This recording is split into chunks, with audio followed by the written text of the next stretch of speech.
아침에 나로 주의 인자한 말씀을 듣게 하소서. 성도 여러분 안녕하세요. 수요일입니다. 오늘도 하나님의 사랑이 여러분들의 삶의 자리에 가득하기를 간절히 소망합니다. 말씀 한 곡 봅니다. 베드로전서 1장 12절부터 21절까지의 말씀을 봉독해 드립니다. 그러므로 너희가 이것을 알고 이미 있는 진리에 서 있으나 내가 항상 너희에게 생각나게 하려 하노라.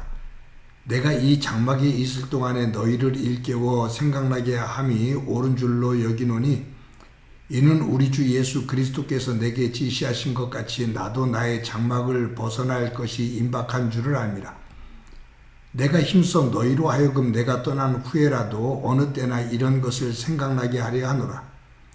우리 주 예수 그리스도의 능력과 강림하심을 너희에게 알게 한 것이 교묘히 만든 이야기를 따른 것이 아니요 우리는 그의 크신 위엄을 친히 본 자라. 지극히 큰 영광 중에서 이러한 소리가 그에게 나기를 이는 내 사랑하는 아들이요 내 기뻐하는 자라 하실 때에 그가 하나님 아버지께 존귀와 영광을 받으셨느니라. 이 소리는 우리가 그와 함께 거룩한 산에 있을 때 하늘로부터 난 것을 들은 것이라. 또 우리에게는 더 확실한 예언이 있어 어두운 데를 비추는 등불과 같으니 날이 새어 샛별이 너희 마음에 떠오르기까지 너희가 이것을 주의하는 것이 옳으니라. 먼저 알 것은 성경의 모든 예언은 사사로이 풀 것이 아니니 예언은 언제든지 사람의 뜻으로 낸 것이 아니요 오직 성령의 감동하심을 받은 사람들이 하나님께 받아 말한 것입니다. 아멘. 오늘 본문을 큐티하면서 찬송가 453장이 떠올라서 찬송을 찾아서 혼자 조그맣게 불러봤습니다. 그 가사가 1절을 보면 다 여러분들과 가사를 나누면 더 좋겠는데 시간상 1절을 나누면 이러한 가사죠. 예수도 알기 원하네 크고도 넓은 은혜와 대속해 주신 사랑을 간절히 알기 원하네. 내 평생의 소원 내 평생의 소원 대속해 주신 사랑을 간절히 알기 원하네. 지금 이 가사를 읽어드리면서도 제 마음속에 쑥 올라오는 것이 있어요. 오늘 본문을 보면 베드로가 가지고 있는 간절한 소원이 있습니다. 베드로는 네로 황제가 기독교를 험하게 박해를 할 때 그 상황 속에서 이제 자신도 곧 죽임을 당하게 된다는 것, 그 죽음이 임박해 왔다라는 것을 베드로 스스로가 느껴요. 14절에서 이렇게 말하죠. 이는 우리 주 예수 그리스도께서 내게 지시하신 것 같이 나도 나의 장막을 벗어날 것이 임박한 줄을 압니다. 내가 이제 곧 죽을 날이 가까이 오고 있음을 느낀다 라는 거죠. 그 장막을 벗을 날, 즉 이 육체의 장막을 벗고 하나님 앞에 서는 날, 그 날이 임박한 줄을 아노라. 이제 얼마 남지 않았음을 내가 느낀다. 그 말이에요.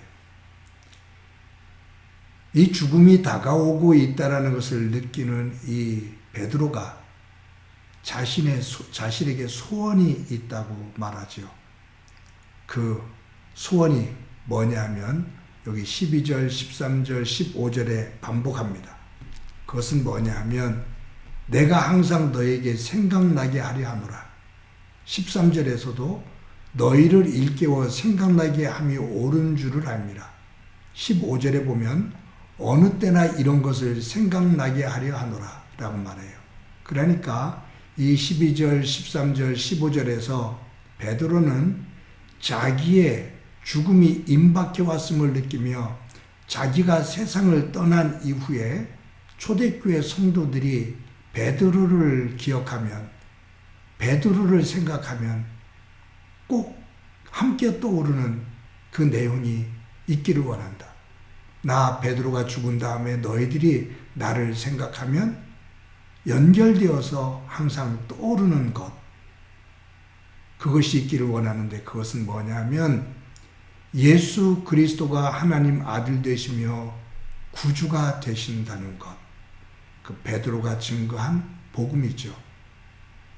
베드로의 신앙의 고백이죠. 주는 그리스도시요 살아계신 하나님의 아들이십니다. 내가 죽은 이후에 너희들이 나를 생각할 때마다 주는 그리스도시요 살아계신 하나님의 아들이십니다. 라는 예수님을 향한 이 고백, 복음, 이것이 생각나기를 원한다. 나는 이것을 위해서 살았고 이것을 위해서 죽는다, 그 말이에요. 그러면서 베드로가 예수님이 하나님 아들 되심과 구주 되심을 자기가 증거를 하는데, 증거하게 되는 토대를 둘로 말해요. 첫 번째가 뭐냐면 변화산 사건을 이야기하죠. 예수님께서 변화산에 오르셔서 기도를 하시죠. 그때 하나님께서 모세와 엘리야를 보내셔서 용기를 주십니다. 그리고 하나님의 말씀으로 확고한 그 죽음, 그 이후의 부활, 하나님의 뜻을 전해요. 예수님의 얼굴에서 광채가 나는데 햇빛보다도 더 밝은 광채가 납니다. 그러면서 하늘로부터 음성이 들리는데, 이는 내 사랑하는 아들이요 아들이다 라고 말하죠. 내 사랑하는 아들이고 내 기뻐하는 자다 라고 하나님으로부터, 하늘로부터 하나님의 음성이 들립니다. 그 자리에 베드로 자신이 직접 목격했다, 그 말이에요.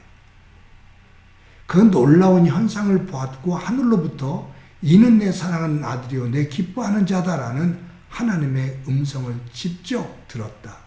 놀라운 영적인 경험을 했다라는 것을 말해요. 즉, 내 개인적으로 그러한 영적인 체험을 통해서 예수님이 하나님 아들 되심과 구주 되심을 내가 믿는다라는 말이죠. 그런데 베드로는 자기의 이 영적인 체험, 이것보다도 더 중요하고 더 확고한 것이 있다. 그것을 뭐라고 말하냐면 19절에서 말하죠. 이렇게 말합니다. 또 우리에게는 더 확실한 예언이 있어 어두운 데를 비추는 등불과 같으니 날이 새어 샛별이 너희 마음에 떠오르기까지 너희가 이것을 주의하는 것이 옳으니라. 즉, 내가 변화산에서 그 놀라운 영적인 경험을 하고 하나님께서 예수님을 향해서 이는 내 사랑하는 아들이요 내 기뻐하는 자다라는 이 음성을 내가 직접 들었다. 그런데 내가 경험한 이 영적인 경험보다도 더 확고한 것이 있는데, 예수님이 하나님의 아들이시며 구주라는 것을 더 확고하게 하는 내용이 있는데, 그것은 뭐냐면 하나님께서 우리에게 주신 말씀, 예언이다, 그 말이에요. 이 말씀, 이 예언은 구약을 말하죠. 구약의 이 성경을 통해서 하나님께서 메시아 예수님을 통해서 우리를 구원하신다고 약속하신 그 약속, 그 약속이 예수님을 통해서 이루어진 것, 이것은 내가 변화산에서 직접 경험한 영적인 경험보다도 더 확실한 증거다. 여러분, 베드로가 왜 이것을 이렇게 강조하고 있냐면요, 이 초대교회에 거짓 선지자들과 이단들이 자신들이 하고 있는 신비한 경험, 이런 것을 가지고 유혹을 해요. 근데 이 베드로가 나는 어떤 누구보다도 더 확실한 영적인 경험을 변화산에서 했다. 하나님의 음성을 직접 들었다. 그런데 이것보다 더 확실한 것이 있다. 그것은 하나님의 말씀이다. 하나님의 예언의 말씀이고 약속의 말씀이다, 그 말이에요. 이 말은 그 어떤 영적인 경험보다 하나님의 말씀 위에 굳건하게 서서 너희의 믿음을 지켜나가야 된다. 그 하나님의 약속을 믿고 서야 된다라는 말이에요. 여러분, 우리는 자꾸 무언가를 듣고 무언가를 보고 무언가를 체험하기를 원합니다. 그것을 통해서 하나님을 경험하려고 해요. 중요하지요. 필요하기도 해요. 그래서 우리는 그런 것들을 경험하면서 간증을 합니다. 나는 이렇게 하나님을 경험했어. 나는 하나님의 음성을 들었어. 하나님을 봤어. 이런 경험을 통해서 하나님의 살아계심을 내가 경험해서 간증을 하죠. 그런데 그 영적인 경험을 한 간증보다 더 확고하고 중요한 것은 뭐냐면 하나님께서 이렇게 말씀하셨어 라는 이 말씀 토대 위에 세워지는 믿음이에요.